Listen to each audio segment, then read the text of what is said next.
The heat shimmered off Main Street like water as Penelope Ortega's vision blurred, and her knees buckled beneath her, sending her crashing to the dusty ground with a sound that stopped everyone within earshot. Vincent Porter had been loading supplies onto his wagon outside the general store when he heard the collective gasp from the townsfolk, and something in that sound made him drop the sack of flour he was holding and run toward the commotion without thinking. The young woman lying in the street was thin as a rail, her dress hanging off her frame like it belonged to someone else, and when he knelt beside her and gently turned her over, he could see the hollow shadows beneath her cheekbones and the way her lips had gone pale and dry. "Someone get Doc Morrison," Vincent called out, but he did not wait for the doctor to arrive before he scooped the unconscious woman into his arms and carried her toward the boarding house across the street. Mrs. Henderson, the proprietor, met him at the door with worried eyes and directed him to a room on the first floor where he laid the stranger on the bed as carefully as if she were made of glass. The woman's breathing was shallow but steady, and Vincent could feel the rapid flutter of her pulse when he checked her wrist. He had seen this before during the harsh winter of 1873, when the blizzards had kept everyone trapped in their homes for weeks on end, and people had begun to starve before the thaw finally came. This was what hunger looked like when it had gone on too long. "I will get her some broth," Mrs. Henderson said, already bustling toward the door, but Vincent caught her arm gently. "Make it thin at first," he said. "Her stomach will not be able to handle anything heavy right away." The older woman nodded and disappeared down the hallway while Vincent pulled a chair up beside the bed and sat down to wait.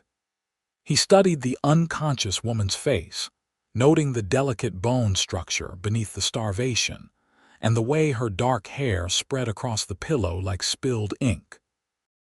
She could not have been more than 22 or 23 years old, he guessed, and he found himself wondering what series of misfortunes had brought her to this state in Circleville, Utah, in the summer of 1876. The town was small but prosperous enough, with cattle ranching and farming keeping most folks fed and clothed. But it was also remote enough that strangers passing through sometimes found themselves in desperate circumstances. When the woman's eyelids began to flutter about 10 minutes later, Vincent leaned forward slightly and spoke in a low, calm voice.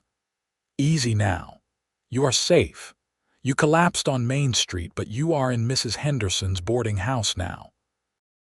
Her eyes opened slowly, revealing irises the color of strong coffee, and for a moment she looked at him with such confusion and fear that Vincent felt something twist in his chest. "Where?" she began, but her voice came out as barely a whisper, rough and dry.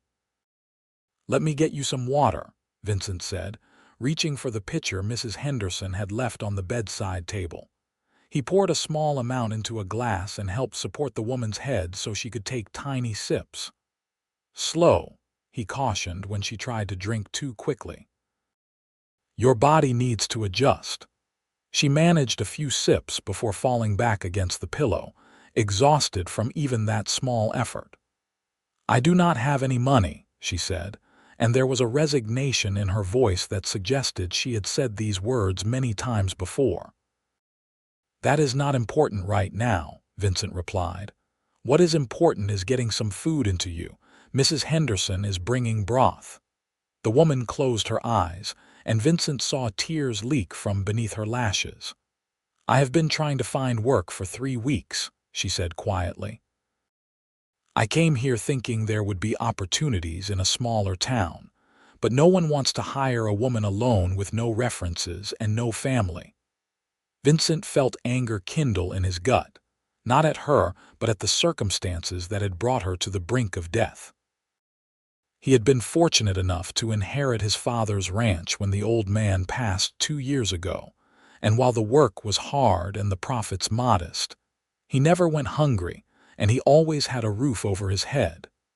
It was easy to forget that not everyone was so lucky. "What kind of work were you looking for?" "Anything," she replied, opening her eyes again. "I can cook and clean and sew. I worked in a restaurant in Salt Lake City before the owner died and his son sold the business. The new owner did not want to keep any of the old staff." "My name is Vincent Porter," he said, deciding that if they were going to have a conversation, they might as well do it properly. "I own a cattle ranch about 5 miles outside of town." "Penelope Ortega," she replied, and then added, "Most people call me Penny, Mrs." Henderson arrived then with a bowl of steaming broth and a spoon, and Vincent took it from her with a nod of thanks. "I will make sure she eats," he told the older woman, who gave him a knowing look before retreating from the room. Vincent turned his attention back to Penny and held up a spoonful of the thin broth. "Think you can manage this?" She nodded and let him feed her slowly, one careful spoonful at a time. At first her hands shook too much to hold the spoon herself, but Vincent did not comment on it, just kept offering her small amounts until the bowl was half empty, and she shook her head to indicate she could not eat any more. "That is good for now," he said, setting the bowl aside. "You should rest, and in a few hours we will try again." "Thank you," Penny said, her voice stronger now than it had been when she first woke. "You did not have to help me." "Yes, I did," Vincent replied simply.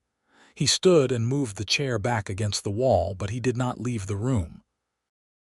Instead, he positioned himself near the window where he could keep an eye on her while also giving her space. "I am going to stay until I am sure you are stable. Mrs. Henderson will bring more food in a couple of hours." Penny looked like she wanted to argue, but exhaustion won out and her eyes drifted closed. Within minutes, her breathing had evened out into the rhythm of sleep, and Vincent settled in to keep watch. He found himself thinking about the ranch and all the work that needed doing, but he could not bring himself to leave this woman alone when she was so clearly vulnerable. Something about her had struck him the moment he saw her lying in the street, and he was not the kind of man who ignored his instincts. The afternoon stretched into evening, and Vincent fed Penny 2 more times, gradually increasing the amount of broth and adding some soft bread soaked in the liquid. Each time she managed to eat a little more, and by the time the sun was setting outside the window, there was a hint of color returning to her cheeks. Mrs. Henderson came by around 7 o'clock to check on them, and seemed satisfied with Penny's progress, though she gave Vincent a pointed look when she realized he had been there all day. "You planning to spend the night in that chair, Mr. Porter?" she asked, her tone suggesting she already knew the answer. "I will head home soon," Vincent said, though he made no move to leave. "I just want to make sure she keeps the last meal down." The older woman shook her head but did not argue, instead leaving them with a lamp and instructions to call if they needed anything.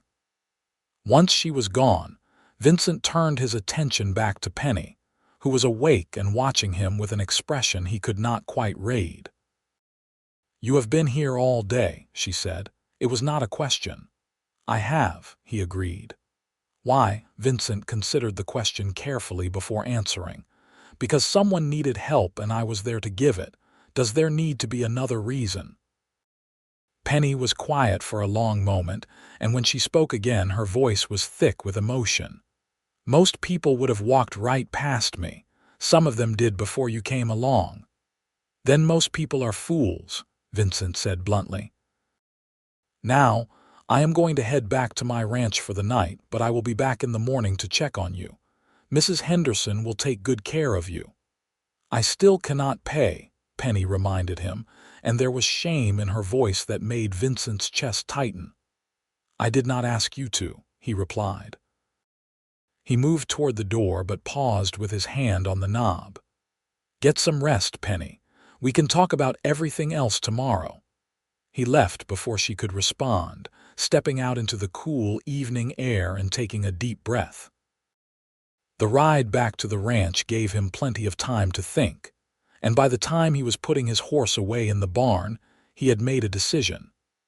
His housekeeper, Mrs. Talbot, had been talking about retiring for months now, wanting to move to Denver to be closer to her daughter's family. If Vincent could convince Penny to take the position, it would solve both their problems. She would have steady work and a place to stay, and he would have someone to manage the household so he could focus on the ranch. It seemed like a practical solution, though Vincent was honest enough with himself to admit that practicality was not the only thing motivating him. There had been something about the way Penny looked at him with those dark eyes, a combination of vulnerability and strength that suggested she had been through hell, but had not let it break her. Vincent had not felt drawn to anyone like this since before his father died, when he had been too young and too focused on learning the ranching business to think about courting. Now he was 26 years old, and the ranch was running smoothly enough that he could afford to think about other things, like the fact that the house felt too empty most evenings, and he sometimes went days without having a real conversation with another person. He slept poorly that night, his mind too full of plans and possibilities, and he was up before dawn to get the morning chores done. By the time the sun was fully up, he had already fed the cattle, checked the fences in the near pasture, and made himself presentable enough for a trip back into town. He stopped at the general store first to pick up some supplies, including a basket of food that was more substantial than broth and bread, and then he headed to the boarding house with a sense of purpose he had not felt in a long time. Mrs. Henderson met him at the door with a smile that suggested she had been expecting him. "She is doing much better this morning," the older woman reported. "Ate a good breakfast and has been sitting up without getting dizzy." "That is good to hear," Vincent said, hefting the basket. "I brought some things. I thought she might be able to eat now that her stomach is settling." "You are a good man, Vincent Porter," Mrs. Henderson said, stepping aside to let him pass. "That girl is lucky you were the one who found her." Vincent made his way to Penny's room and knocked lightly on the doorframe. She called for him to enter, and when he stepped inside, he was relieved to see that she did indeed look much better than she had the day before. She was sitting up in bed with a book in her lap, her hair brushed and tied back, and though she was still far too thin, there was life in her eyes that had been absent yesterday. "Good morning," he said, holding up the basket. "I brought you some things." "You did not have to do that," Penny protested, but she was already looking at the basket with obvious interest. "I know I did not have to," Vincent replied, setting it on the table near the window. "But I wanted to. There is fresh bread, some cheese, apples, and some of Mrs. Talbot's preserves. She is my housekeeper, and she makes the best preserves in the county." Penny climbed out of bed carefully, testing her strength, and made her way over to the table. She looked at the food with an expression that was almost reverent, and Vincent had to look away for a moment because the gratitude in her eyes was almost too much to bear. "I do not know how I will ever repay you for all of this," she said quietly.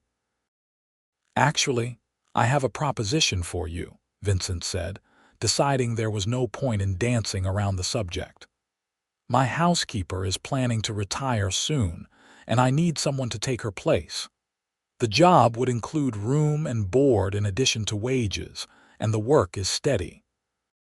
If you are interested, the position is yours." Penny turned to look at him with wide eyes. "You are offering me a job, but you barely know me." "I know enough," Vincent said. "I know you are willing to work. I know you have experience cooking and cleaning, and I know you are the kind of person who would rather starve than steal or beg. That tells me everything I need to know about your character." "What about references?" Penny asked, still looking skeptical. "I will take Mrs. Henderson's word that you have been a model guest, and the rest you can prove by doing the work," Vincent replied. I am a fair employer, Penny. I will not work you to death, and I will make sure you always have enough to eat and a safe place to sleep. All I ask in return is an honest day's work." Penny was quiet for a long moment, and Vincent could see her working through the decision in her mind. Finally, she looked up at him and nodded slowly. "When would I start?" "As soon as you are strong enough," Vincent said, feeling a weight lift off his shoulders. "Take a few more days to recover here, and then I will come get you and bring you out to the ranch. Mrs. Talbot is still there for another 2 weeks, so she can train you before she leaves." "Thank you," Penny said, and this time when she said it there was something more than just gratitude in her voice. There was hope, and Vincent found himself smiling in response. "Eat," he said, gesturing to the basket. "Build your strength back up. I will check on you again tomorrow."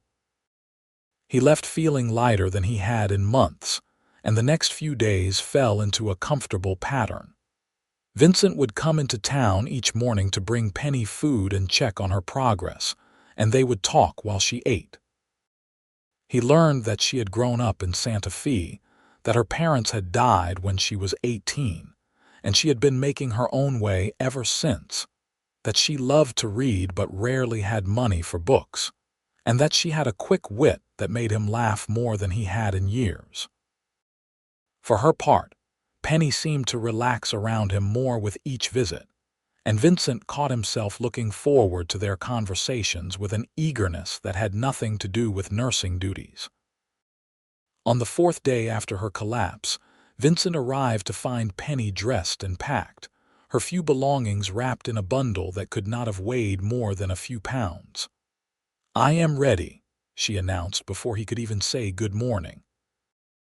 "I have been sitting around long enough, and I want to start earning my keep." Vincent wanted to argue that she should rest another day, but the determination in her eyes stopped him. Instead, he nodded and picked up her bundle. "The wagon is outside. It is about a 5-mile ride to the ranch, so let me know if you need to stop and rest." The journey passed pleasantly, with Vincent pointing out landmarks and telling Penny about the area. Circleville was a small community situated in a valley surrounded by red rock formations and pine-covered mountains, and the Porter Ranch occupied a stretch of good grazing land near Circleville Creek. Vincent's father had chosen the location well, with access to water and natural shelter for the cattle during harsh weather. As they approached the ranch, Vincent watched Penny's face carefully to gauge her reaction. The main house was a sturdy 2-story structure built from local timber and stone, with a wide porch that wrapped around 3 sides and offered views of the valley. There was a barn, a stable, a chicken coop, and several outbuildings, all kept in good repair. "It is beautiful," Penny said softly, and Vincent felt a surge of pride. "My father built most of it with his own hands," he told her. "I have tried to maintain it the way he would have wanted." Mrs. Talbot met them at the door, a plump woman in her 60s with kind eyes and a no-nonsense demeanor. She looked Penny up and down with the assessing gaze of someone who had seen a lot in her years, and then she nodded as if satisfied with what she saw. "You are too thin," she announced bluntly. "But we will fix that soon enough. Come inside and I will show you around."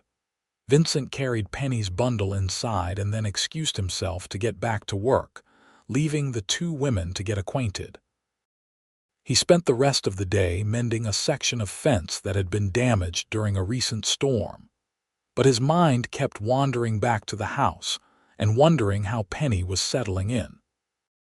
When he finally returned for dinner that evening, he found the table set and the smell of roasted chicken filling the air. Mrs. Talbot was directing Penny in the final preparations, and both women looked up when he entered. "Perfect timing," Mrs. Talbot said. "Wash up and we will eat." The meal was excellent, and Vincent made sure to tell Penny so when he learned she had prepared most of it under Mrs. Talbot's supervision. She blushed at the praise but looked pleased, and the three of them fell into an easy conversation over the food. It felt natural having Penny at the table, like she had always been there, and Vincent found himself relaxing in a way he had not realized he needed. After dinner, Mrs. Talbot showed Penny to her room, a small but comfortable space on the second floor with a window that overlooked the valley, and Vincent retired to his own room feeling more content than he had in a long time. The next 2 weeks passed quickly as Mrs. Talbot trained Penny in the routines of the household. Vincent tried not to be underfoot too much, but he found excuses to be around the house more often than was strictly necessary. He told himself it was just to make sure Penny was settling in well, but he knew he was lying to himself. The truth was that he enjoyed her company, enjoyed the sound of her voice, and the way she laughed at his stories, and the glimpses he caught of her through the windows as he went about his work. She was growing stronger every day, filling out as regular meals did their work, and there was a brightness about her that made the whole house feel more alive. On Mrs. Talbot's last day, the older woman pulled Vincent aside while Penny was occupied with laundry. "That girl is good for you," she said without preamble. "I have watched you moping around this house for 2 years like a ghost, and this is the first time I have seen you really smile since your father passed." "I have not been moping," Vincent protested, but Mrs. Talbot just gave him a look that said she knew better. "You are half in love with her already," the older woman continued. "And unless I am much mistaken, she feels the same way about you. Do not let her slip away, Vincent. Life is too short to waste chances at happiness." Vincent wanted to argue, but Mrs. Talbot had already turned and walked away, leaving him standing in the hallway feeling exposed and confused. Was it really so obvious? He thought back over the past 2 weeks, remembering the way Penny's face lit up when he came in for meals, the way their conversation seemed to flow effortlessly, the moments when their hands had accidentally brushed and neither of them had pulled away as quickly as they should have. Maybe Mrs. Talbot was right. Maybe he was half in love with Penny Ortega, this woman he had known for less than 3 weeks, this stranger he had pulled from the street and brought into his home. The thought should have terrified him, but instead it filled him with a strange sense of rightness. After Mrs. Talbot left for Denver the next morning, the house settled into a new rhythm with just Vincent and Penny. She managed the household with quiet efficiency, keeping everything clean and organized, preparing meals that were simple but delicious, and generally making herself indispensable. Vincent tried to maintain a professional distance, reminding himself that Penny was his employee and it would be inappropriate to pursue anything more, but it became harder with each passing day. They fell into a habit of sitting on the porch after dinner, talking as the sun set over the valley, and those conversations became the highlight of Vincent's day. One evening about a month after Penny had come to the ranch, Vincent found himself telling her about his father and the complicated relationship they had shared. "He was a hard man," Vincent said, staring out at the darkening sky. "Fair, but hard. He expected a lot from me, and I spent most of my life trying to live up to those expectations." "Did you?" Penny asked quietly. "I think so," Vincent replied, "but sometimes I wonder if I lost something in the process. I have the ranch running well, I provide for myself and my employees, but I cannot remember the last time I did something just because I wanted to, not because it was practical or necessary." Penny was quiet for a moment before she spoke. "You helped me," she said. "That was not practical or necessary. You could have left me in the street or handed me over to Doc Morrison and walked away. But you stayed, and you kept coming back, and you gave me a chance when no one else would. That seems like something you did just because you wanted to."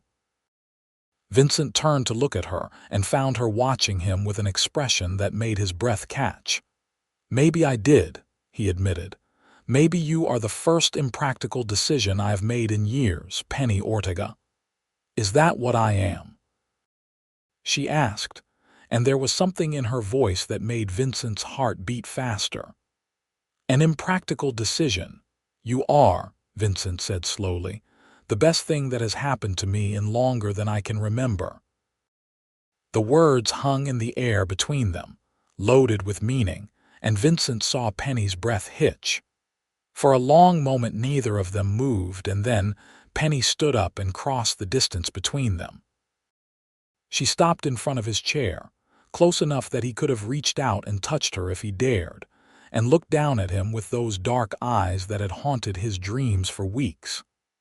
"Vincent," she said, and his name on her lips sounded like a prayer and a question all at once. He stood up, bringing them face to face, and lifted one hand to cup her cheek. She leaned into the touch, her eyes drifting closed, and Vincent felt like he was standing on the edge of a cliff with nothing but faith to keep him from falling.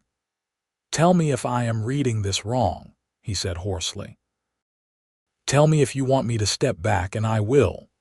"Do not step back," Penny whispered, opening her eyes. "Please do not step back." Vincent kissed her then, a soft, tentative press of lips that sent electricity racing down his spine.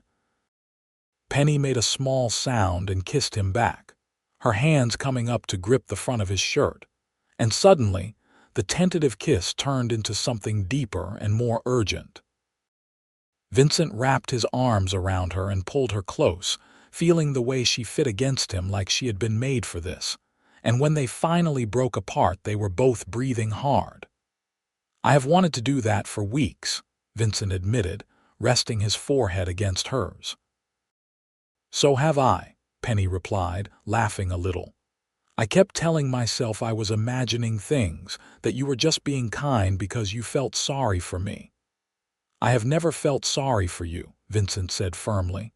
"Concerned, yes. Angry at the circumstances that brought you to that point, absolutely. But never sorry. You are too strong for pity, Penny." She kissed him again, softer this time but no less meaningful, and then she pulled back and looked at him seriously. "What does this mean?" she asked. "I am still your employee, Vincent. I do not want you to think that I am trying to take advantage of your kindness." "You are not taking advantage of anything," Vincent assured her. "And if it makes you uncomfortable to work for me while we figure out what this is between us, then we can change the arrangement. You can stay here as my guest instead of my housekeeper, no obligations." "I cannot do that," Penny said immediately. "I need to earn my way, Vincent. I will not be dependent on anyone ever again." "Then you will stay as my housekeeper and we will figure the rest out as we go," Vincent said. "But I want to court you properly, Penny. I want to take you into town for socials. I want to introduce you to my friends. I want everyone to know that you are important to me. If that is something you want too." "It is," Penny said, smiling up at him with such joy that Vincent felt his heart swell. "I would like that very much." They stood there on the porch holding each other as the stars came out overhead, and Vincent thought that maybe Mrs. Talbot had been right about everything. Life was too short to waste chances at happiness, and he had no intention of wasting the chance he had been given with Penny. Whatever the future held, he knew with absolute certainty that he wanted to face it with her by his side. The summer rolled into autumn, and Vincent kept his promise to court Penny properly. Every Sunday after church, he would take her into Circleville for the social gatherings that brought the community together, and he introduced her to everyone with a pride that made it clear she was more than just his housekeeper. The townspeople accepted Penny readily, especially after Mrs. Henderson spread the story of how Vincent had saved her life, and soon she had formed friendships with several of the other young women in the area. Vincent loved watching her blossom in this environment, seeing her confidence grow as she realized she had a place here and people who cared about her. They went on picnics by the creek when the weather was fine, and Vincent taught Penny to ride so she could explore the ranch with him. She proved to be a natural horsewoman, fearless and graceful in the saddle, and they spent many afternoons riding through the valleys and up into the foothills where the aspens were turning gold. On those rides they talked about everything and nothing, sharing stories from their pasts and dreams for their futures, and Vincent found himself falling deeper in love with every conversation. He loved her sharp mind and her gentle heart, the way she could be both practical and romantic, strong and soft, independent and willing to accept help when she needed it. By the time the first snow fell in late October, Vincent knew he wanted to marry her. The knowledge came to him one evening as he watched her reading by the fire, her face illuminated by the flickering light, and he realized he could not imagine his life without her in it. She had become essential to him in a way that went far beyond cooking and cleaning, though she excelled at those things too. She had become his partner, his confidant, his best friend, and the love of his life all at once, and the thought of spending the rest of his days with her filled him with a happiness so profound, it almost frightened him.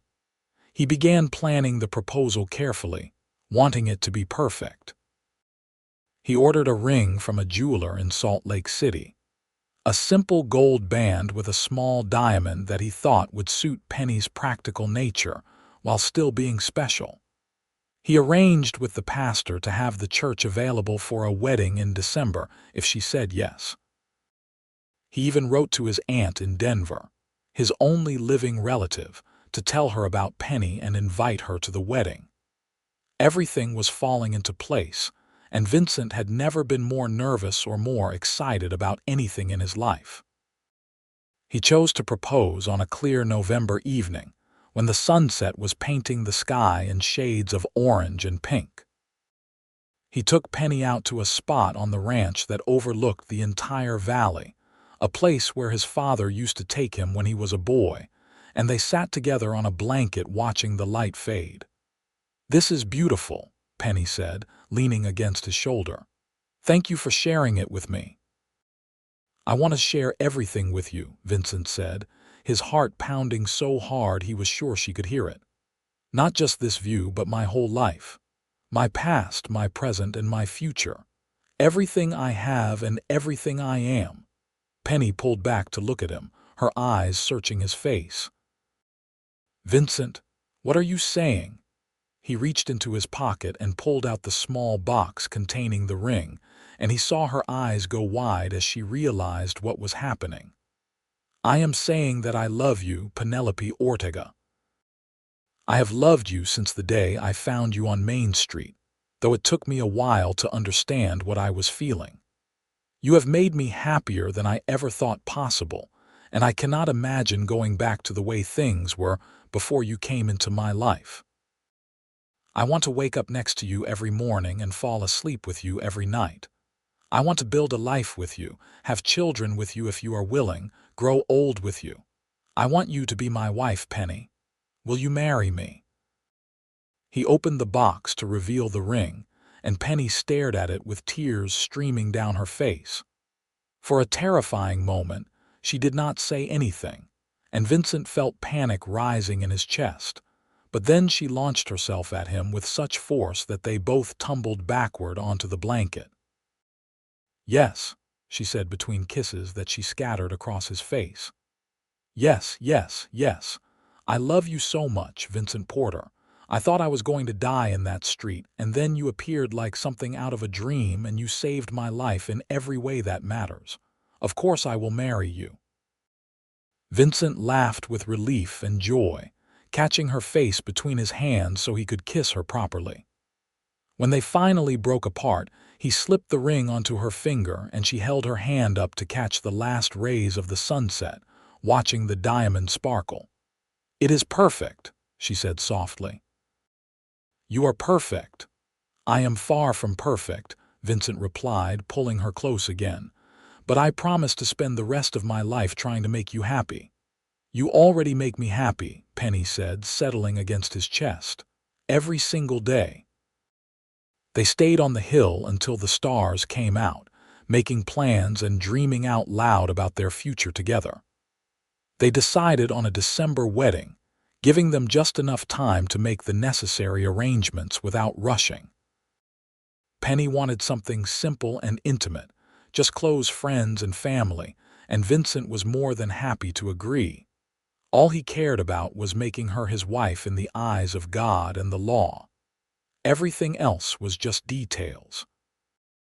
The next few weeks were a whirlwind of activity as they prepared for the wedding. Penny sewed her own dress with help from some of the women in town, a simple but elegant creation in cream-colored silk that made Vincent's breath catch when he saw it. He bought a new suit and had the house thoroughly cleaned and prepared for the celebration they would host after the ceremony. His aunt arrived from Denver a week before the wedding, a formidable woman named Margaret who took one look at Penny and declared her to be perfect for Vincent, which earned her Penny's eternal gratitude and affection. The wedding took place on a cold but clear morning in mid-December at the small church in Circleville. The building was packed with well-wishers, nearly everyone in town having turned out to celebrate with them, and Vincent stood at the altar feeling like his heart might burst with happiness. When Penny appeared at the back of the church on the arm of Mr. Henderson, who had agreed to give her away since she had no family of her own, Vincent felt tears prick his eyes at how beautiful she looked. She moved down the aisle with quiet grace, her eyes locked on his, and when she reached him and took his hands, Vincent knew with absolute certainty that this was the moment his real life began. The pastor spoke about love and commitment and the sacred bond of marriage, but Vincent barely heard the words. He was too focused on Penny, on the way she smiled at him, and the feel of her hands in his and the knowledge that in a few minutes she would be his wife. When it came time for the vows, he spoke as clearly and firmly, meaning every word with his whole heart. Penny's voice shook slightly when she said hers, but her eyes never left his and Vincent could see the love and trust shining there. When the pastor finally pronounced them husband and wife and told Vincent he could kiss his bride, Vincent did so tenderly, pouring all his love and promise into that single kiss while the congregation cheered around them. The celebration afterward at the ranch was joyous and loud, with food and music and dancing that went on well into the night. Vincent danced with Penny until his feet hurt, not wanting to let go of her even for a moment, and she laughed and clung to him like he was the only solid thing in a spinning world. Their friends and neighbors offered toasts and congratulations, and Mrs. Henderson cried happy tears while Mrs. Talbot sent a telegram from Denver that made Penny laugh and Vincent blush. As the evening wound down and the guests began to depart, Vincent and Penny stood on the porch waving goodbye, his arm around her waist and her head on his shoulder. "Ready to start our life together, Mrs. Porter?" Vincent asked when the last wagon had disappeared down the road. "I have been ready since the day you picked me up off that street," Penny replied, turning to face him. "You saved me, Vincent, in every way a person can be saved." "We saved each other," Vincent corrected, kissing her forehead. "I was just surviving before you came along. You taught me how to live again." They went inside together, closing the door on the cold December night and stepping into the warmth of their home. Vincent carried Penny up the stairs to the bedroom they would now share, both of them nervous and excited and completely in love. As he set her down gently and reached up to unpin her hair, letting the dark waves fall around her shoulders, Vincent thought about how much had changed in the 6 months since he had heard that collective gasp on Main Street and run to investigate. He had been lonely then, going through the motions of life without really feeling anything, and now he was married to the woman of his dreams and facing a future full of possibility. That night they made love for the first time, tender and slow and full of whispered promises. Penny was a virgin, as Vincent had suspected, and he took great care to make sure she felt safe and cherished. Afterward, they lay tangled together in the darkness, listening to each other breathe, and Vincent felt a completeness he had never experienced before. This was what he had been missing all those years, this connection with another soul, this sense of belonging to someone and having them belong to him in return. The winter passed peacefully, with Vincent and Penny settling into married life. They developed routines and rhythms, learning how to navigate shared space and make decisions together. There were small disagreements, as there always are when two people combine their lives, but nothing they could not work through with honest communication and mutual respect. Vincent taught Penny about ranching, showing her the business side of things and making it clear that she was his partner in every sense of the word. Penny amazed him with how quickly she grasped the concepts and how many good ideas she had for improving operations. When spring arrived and the snow melted away to reveal the greening valley, Penny discovered she was pregnant. She told Vincent over breakfast one morning, her eyes shining with joy and nervousness, and Vincent nearly dropped his coffee mug in shock. Then he was around the table and pulling her into his arms, laughing and spinning her around while she clung to him. "We are going to have a baby," he kept saying, as if he could not quite believe it. "We are going to be parents. You are happy?" Penny asked, though the answer was obvious from his reaction. "Happy does not even begin to cover it," Vincent replied, cupping her face and kissing her soundly. "You have given me everything I did not know I needed, Penny. A home, a purpose, love, and now a child. I am the luckiest man alive."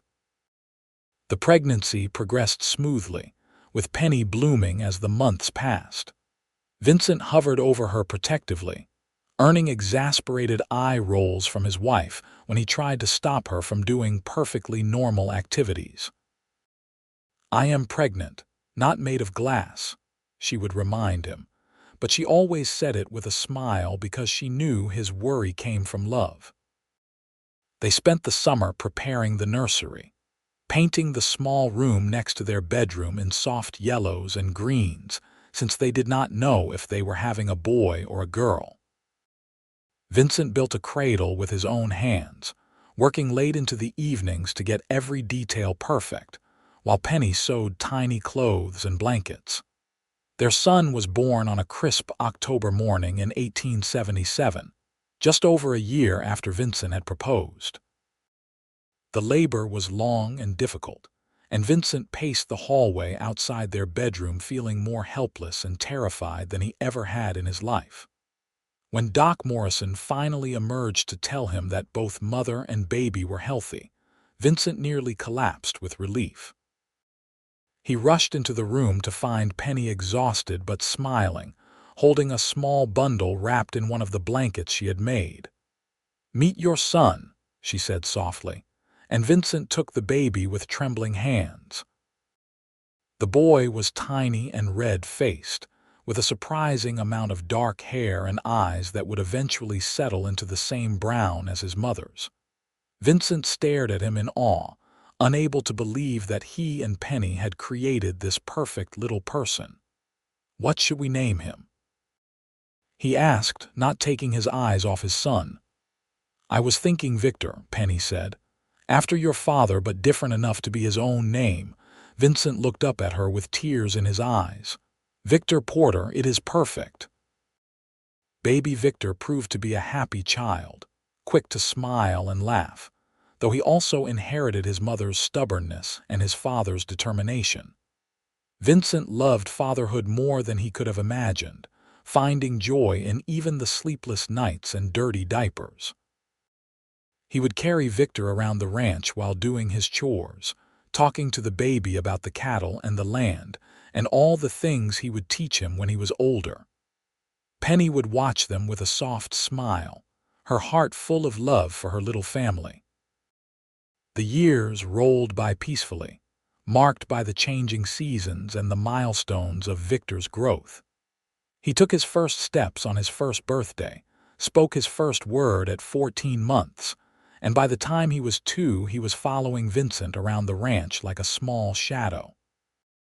Penny thrived in her role as wife and mother, managing the household with effortless grace, while also taking an increasingly active role in the ranch operations. She had a head for numbers and business that Vincent came to rely on, and together they expanded the ranch's operations and increased its profitability. When Victor was 3, Penny became pregnant again. This time she carried the knowledge with more confidence, having been through it before, though Vincent was no less protective or worried. Their second child, a daughter they named Victoria, was born in the spring of 1881. She was smaller and quieter than Victor had been, with Vincent's green eyes and a sweetness that melted everyone's heart. Victor was initially skeptical about having a sibling, but he quickly became fiercely protective of his little sister and insisted on helping with everything from diaper changes to feeding times. Life on the ranch was good, better than Vincent had ever dreamed possible when he was a young man learning the business from his stern father. He had a wife he loved more with each passing day, 2 healthy children who brought him endless joy, and a thriving business that provided well for his family. Sometimes when he was out working in the fields and he would look back toward the house and see Penny on the porch with the children playing at her feet, Vincent would have to stop and just take it all in, overwhelmed by gratitude for everything he had been given. One evening when Victor was 6 and Victoria was 3, the family sat together on the porch after dinner watching the sunset. Victor was practicing his letters on a slate board while Victoria sat in her mother's lap playing with a rag doll, and Vincent sat in his rocking chair feeling completely at peace. "Papa," Victor said suddenly, looking up from his writing, "how did you and Mama meet?" Vincent glanced at Penny and saw her smile, the same question in her eyes. How much should they tell him? "Well," Vincent began slowly, "your mother came to Circleville looking for work, and I was lucky enough to be there when she needed help." "What kind of help?" Victor asked with the persistent curiosity of a 6-year-old. Penny shifted Victoria in her lap and reached out to take Vincent's hand. "I was in a difficult situation," she said honestly. "I did not have any money or any place to stay, and I had not eaten in a very long time. Your father found me when I collapsed on Main Street, and he took care of me. He made sure I had food and a safe place to stay, and then he gave me a job so I could support myself." "And then you fell in love?" Victor asked, his eyes wide. "And then we fell in love," Vincent confirmed, squeezing Penny's hand. "Your mother is the bravest, strongest person I have ever met, Victor. She faced some very hard times, but she never gave up and she never lost her kindness. That is what made me fall in love with her." "You are pretty brave too, Papa," Victor said seriously. "Mama says you saved her life." "We saved each other," Vincent and Penny said at the same time, then looked at each other and laughed. It had become something of a running joke between them over the years, that argument about who had saved whom, but the truth was that they both believed it. They had found each other at exactly the right moment, when they both needed someone, and they had built something beautiful together from those desperate beginnings. As the children grew older, Vincent and Penny made sure to instill in them the values that they believed were most important. They taught them to work hard and to treat everyone with respect, regardless of their circumstances. They taught them that kindness was never wasted, and that helping those in need was not just good practice, but a moral obligation. They taught them that family was the most important thing in the world, and that love was something you had to nurture and protect every single day. Victor and Victoria absorbed these lessons and grew into remarkable young people, and Vincent and Penny could not have been more proud. When Victor turned 12, Vincent began teaching him the more complex aspects of running the ranch. The boy took to it naturally, showing the same instincts for the work that Vincent had possessed at that age, and father and son spent long hours riding the property together and discussing business. Victoria, meanwhile, showed an interest in the bookkeeping side of things, often sitting with her mother going over the ledgers and asking questions about expenses and profits. "She is going to be a businesswoman one day," Penny told Vincent one night, pride evident in her voice. "She has a mind like a steel trap." "She gets that from you," Vincent replied, pulling his wife close. They were sitting on their bed, both of them exhausted from a long day but savoring this quiet time together. Even after years of marriage, Vincent never took for granted the fact that he got to fall asleep next to Penny every night and wake up next to her every morning. She was still as beautiful to him as she had been that first day when he picked her up off the street, though her beauty now came as much from the life they had lived together as from her physical features. "You ever regret it?" Penny asked suddenly, a question that came out of nowhere. "Taking me in that day. You could have had an easier life without me." Vincent pulled back to look at her in shock. "How can you even ask that? Penny, you are the best thing that ever happened to me. My life before you was not easier, it was emptier. You filled all the spaces I did not even know were hollow." "I know," Penny said, touching his face gently. "I know you love me and the children, but sometimes I think about what I cost you in those early days. The food, the doctor, the time you spent taking care of me instead of working. Mrs. Henderson told me once that you stayed by my bedside all day and all night that first day, and that you paid for my room yourself when I could not." "And I would do it again in a heartbeat," Vincent said firmly. "Every penny spent, every hour invested, all of it was worth it to have you in my life. Do not ever doubt that, Penny. You are worth more to me than all the gold in California." She kissed him then, soft and sweet, and Vincent felt the familiar warmth that her kisses always brought. They made love that night with the tenderness of long practice, knowing exactly how to bring each other pleasure, and afterward they lay entwined in the darkness talking quietly about their dreams for the children and their hopes for the future. These were the moments Vincent treasured most, the quiet intimacy that came from truly knowing another person and being known in return. The years continued to pass, bringing changes and challenges, but also countless moments of joy.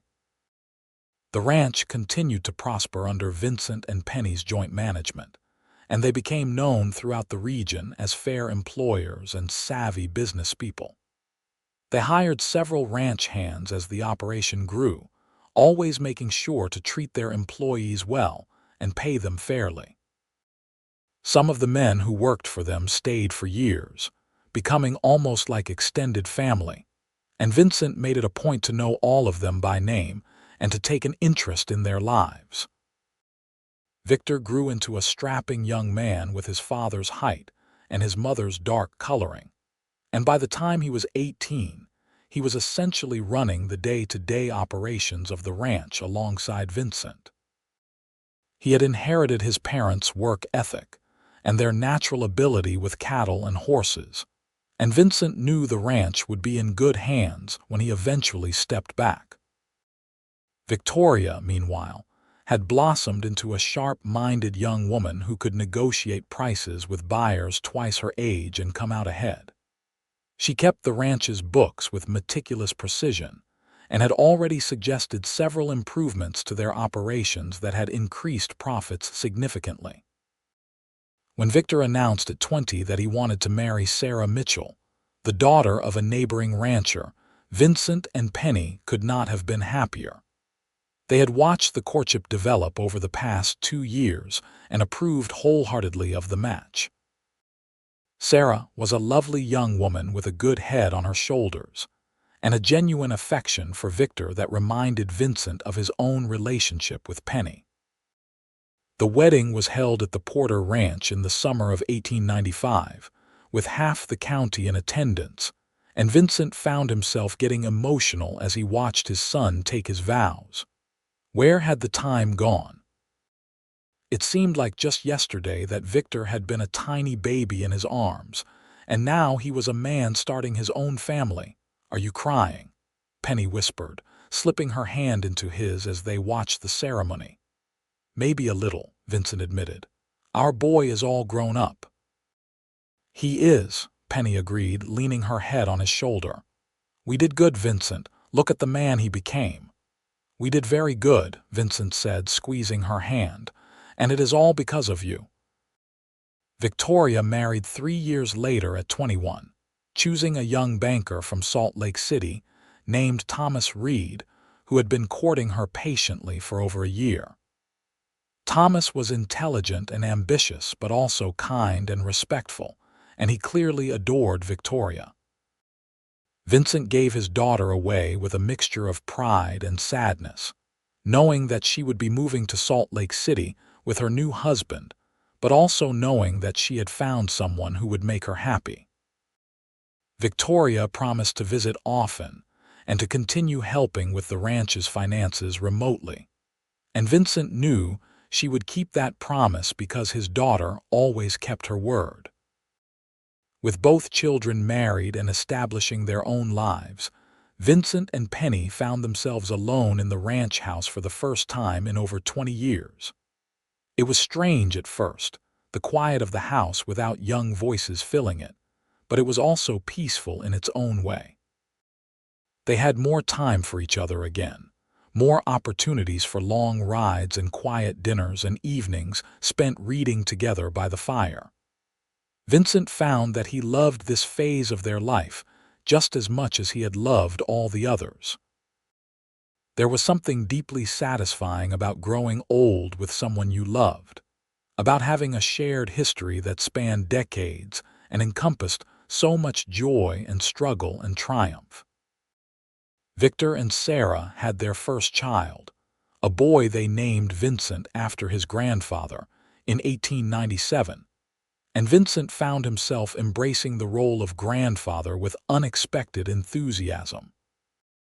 He doted on little Vincent shamelessly, carving him toys and telling him stories, and generally being the kind of indulgent grandfather that he never would have expected to become. Penny laughed at him, but was no better, knitting endless sweaters and blankets for the baby and insisting on having them over for Sunday dinners every week without fail. Victoria had her first child 2 years later, a daughter named Penelope after her grandmother, and Penny cried happy tears when she heard the news. The two granddaughters became fast friends despite the distance between Salt Lake City and Circleville, brought together by regular visits and letters. Vincent loved watching his family grow and expand, seeing the legacy he and Penny had created continuing into the next generation. As the new century turned and 1899 became 1900, Vincent and Penny celebrated their 24th wedding anniversary with a quiet dinner at home. They were both in their early 50s now, their hair showing threads of silver and their faces lined with the marks of a life well lived. But Vincent thought Penny was more beautiful than ever. She had aged gracefully, her beauty maturing and deepening rather than fading, and when she smiled at him across the dinner table that night, Vincent felt his heart swell with the same love he had felt on their wedding day. 24 years, Penny said wonderingly. Sometimes it feels like just yesterday that you found me on Main Street, and sometimes it feels like we have been together forever. Both are true, Vincent replied, reaching across the table to take her hand. Every day with you feels new, but I also cannot remember what life was like before you.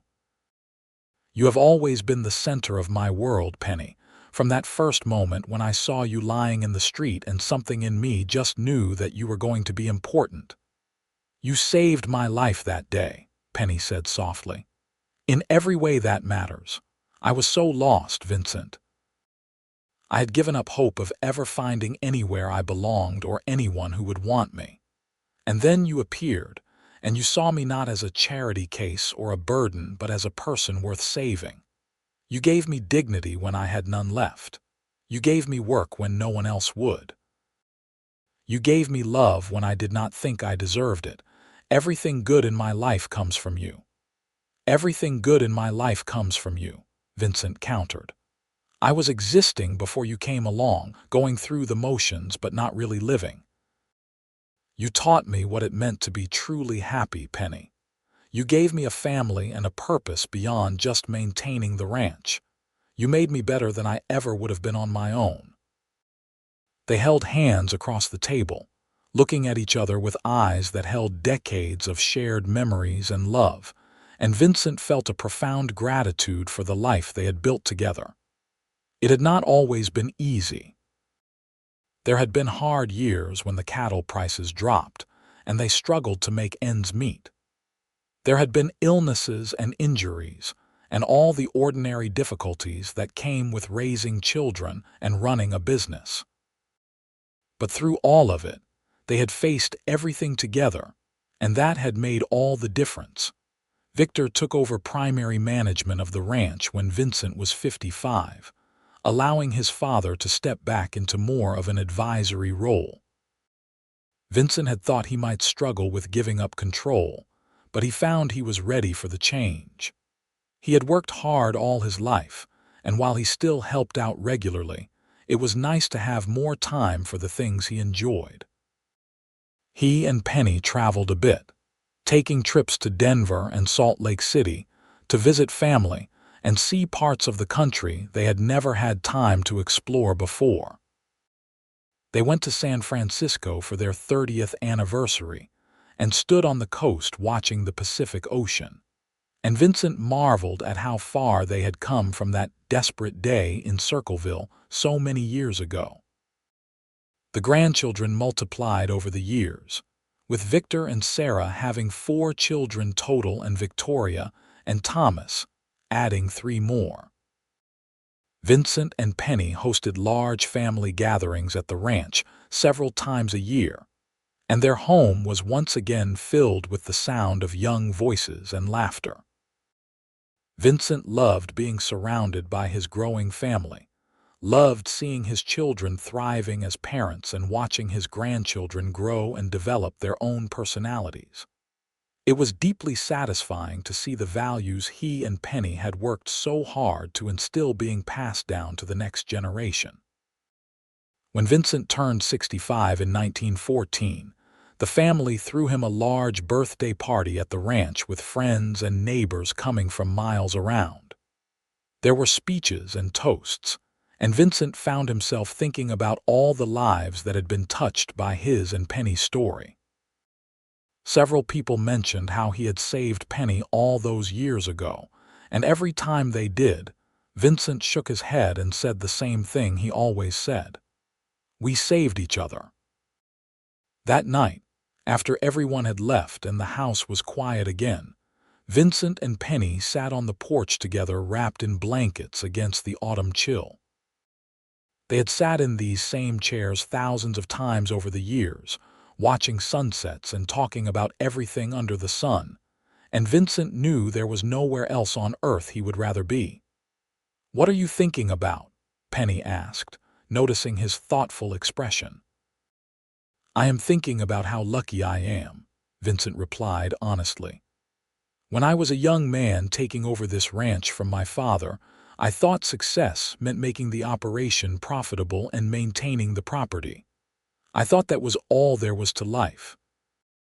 Work hard, provide for yourself, die having accomplished something tangible. But then you collapsed on Main Street and changed everything. You taught me that success is not about profits or property. It is about love and family and building something that matters. You gave me a life beyond my wildest dreams, Penny." "You gave me the same thing," Penny said, reaching over to take his hand. "I was so hungry that day, Vincent. Not just physically, though that was certainly true. I was hungry for purpose and connection and hope. I was hungry for someone to see me and believe I was worth something. You fed all those hungers. You never let me go hungry again, not in any way that matters." They sat in comfortable silence for a while, holding hands and watching the stars come out overhead. The ranch was quiet around them, settled in for the night, and Vincent felt a deep contentment settle over him. This was everything he had ever wanted, even though he had not known to want it until Penny came into his life. She had been the catalyst for all the good things, the turning point that had transformed his existence from solitary survival into a rich and meaningful life surrounded by love. "You remember what I told you the night I proposed?" Vincent asked after a while. "You told me a lot of things that night," Penny replied with a smile in her voice. "You were quite eloquent for a cowboy," Vincent laughed. "I told you I wanted to share everything with you, my past, my present, my future, everything I had and everything I was." "I remember," Penny said softly. "I meant it then and I mean it now," Vincent continued. "Everything I have is ours, Penny. This ranch, this family, this life we built. None of it means anything without you to share it with." "I feel the same way," Penny assured him. "You are my home, Vincent. Not this house or this land, but you. Wherever you are, that is where I belong." They stayed on the porch late into the night, wrapped in blankets and memories and love. And when they finally went inside and climbed the stairs to their bedroom, Vincent thought about how far they had come from that day on Main Street. He thought about the hungry young woman he had found collapsed in the dust, and the empty rancher he had been before she entered his life. Those people seemed like strangers now, separated from who they had become by decades of shared experiences and deepening love. They had saved each other that day in Circleville, and they had continued saving each other every day since. That was what love meant, Vincent had learned. It meant choosing someone over and over again, showing up for them in countless small ways, building a life together brick by brick and moment by moment. As he lay in bed that night with Penny sleeping peacefully beside him, Vincent sent up a silent prayer of gratitude for the life he had been given. He thought about the day so many years ago when he had dropped that sack of flour and run toward the sound of someone in need, acting on instinct without any idea how profoundly that moment would change his life. If he could go back and talk to his younger self, he would tell that Vincent to cherish every moment with Penny, because their time together would be the greatest gift he ever received. He would tell him not to take a single day for granted, because each one was precious beyond measure. The years rolled on gently, bringing more grandchildren and eventually even great-grandchildren as the family tree continued to branch and grow. Vincent and Penny grew older together, their steps slowing and their bodies showing the inevitable signs of age, but their love remained as strong as ever. They celebrated their 50th wedding anniversary in 1926 with a massive celebration that brought together over 100 family members and friends. There were toasts and speeches, and Victor gave a moving tribute to his parents that left hardly a dry eye in the house. He spoke about their enduring love and the example they had set for all of them, about the values they had instilled and the legacy they were leaving behind. When it was Vincent's turn to speak, he stood with Penny beside him and looked out at the sea of faces, seeing echoes of themselves in their children and grandchildren and great-grandchildren. "I only have one thing to say," he began, his voice still strong despite his years. 50 years ago, I married the love of my life, and it was the smartest thing I ever did. Everything good in this room, every person standing here exists because of her, because she was brave enough to keep going when things were hard, because she was strong enough to accept help when she needed it, because she was kind enough to forgive my mistakes and patient enough to teach me how to be a better man. Penny, you saved my life just as surely as I saved yours that day on Main Street. We saved each other, and we built all of this together. I love you more today than I did 50 years ago, and I will love you more tomorrow than I do today. Here is to 50 more years." Everyone laughed at that last bit, knowing it was unlikely but loving the sentiment, and then Penny stood on her toes to kiss him while the crowd cheered. It was a perfect moment, a crystallization of everything they had built together, and Vincent held on to it in his memory like a treasure. They did not get 50 more years, of course. Mortality was a reality that even the strongest love could not overcome. But they got several more good years together. Years filled with family gatherings and quiet evenings, and the comfortable companionship of two people who had spent a lifetime learning each other. They sat on their porch and watched the sunsets. They held their great-grandchildren and marveled at how the family had grown. They talked about old times and laughed about the misadventures and mishaps that seemed funnier in retrospect than they had at the time. Vincent passed away peacefully in his sleep in 1931 at the age of 81, with Penny beside him holding his hand, just as she had done for 55 years. His last words to her were, "I love you and thank you for everything." And Penny held those words close to her heart even as she grieved the loss of her partner and best friend. The funeral was attended by what seemed like half of Utah, a testament to the life Vincent had lived and the respect he had earned. And Penny stood beside his grave with their children supporting her on either side, saying goodbye to the man who had saved her life, and then spent the rest of his making sure she never regretted staying. Penny lived for 3 more years after Vincent's death, remaining active and engaged with her family, even as she mourned the loss of her husband. She told stories about their early days together to anyone who would listen, wanting to make sure that the younger generations understood where they had come from and what it had taken to build the life they all enjoyed. She talked about collapsing from hunger on Main Street and waking up to find a stranger caring for her with such gentleness. She talked about falling in love with the cowboy who had saved her and building a life together that exceeded her wildest dreams. When Penny passed away peacefully in her sleep in 1934 at the age of 79, she was buried beside Vincent on a hill overlooking the ranch they had built together. The gravestone bore both their names and a simple inscription chosen by their children. They saved each other.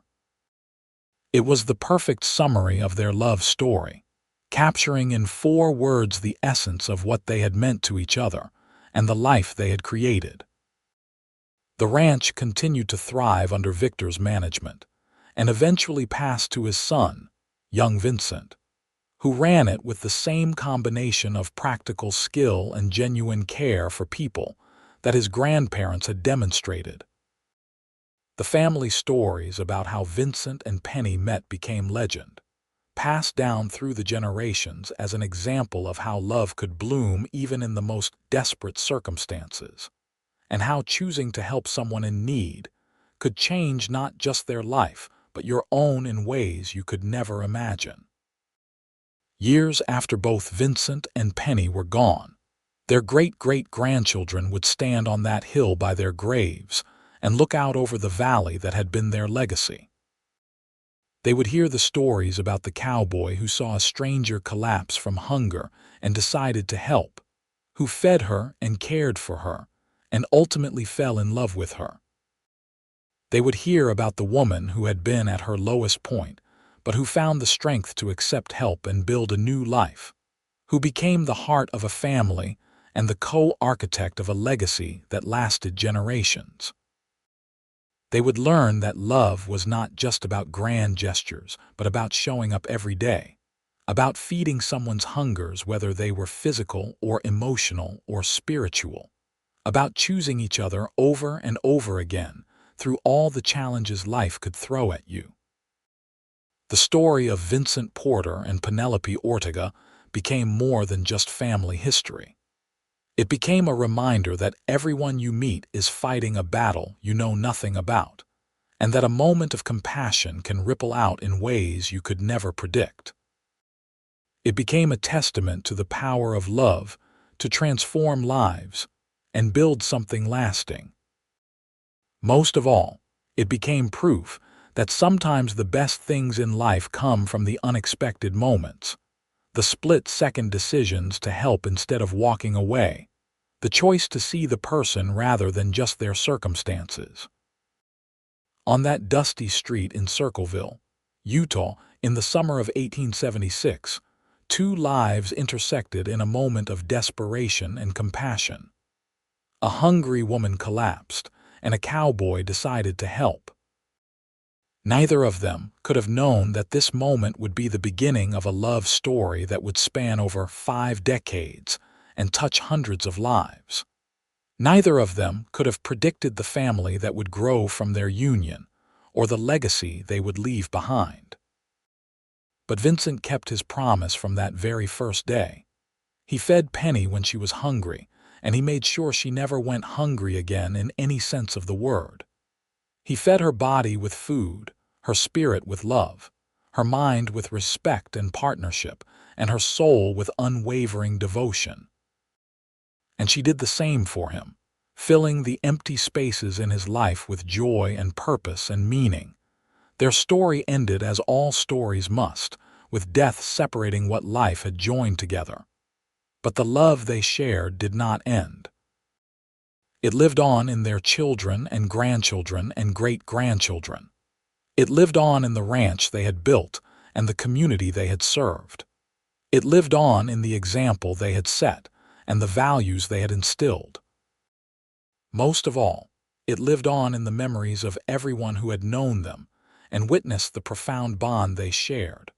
A bond that had been forged in a moment of desperate need and tempered through decades of choosing each other every single day. Vincent and Penny had saved each other on a hot summer day in Circleville, and they had spent the rest of their lives proving that love born from compassion and nurtured with dedication could truly last forever.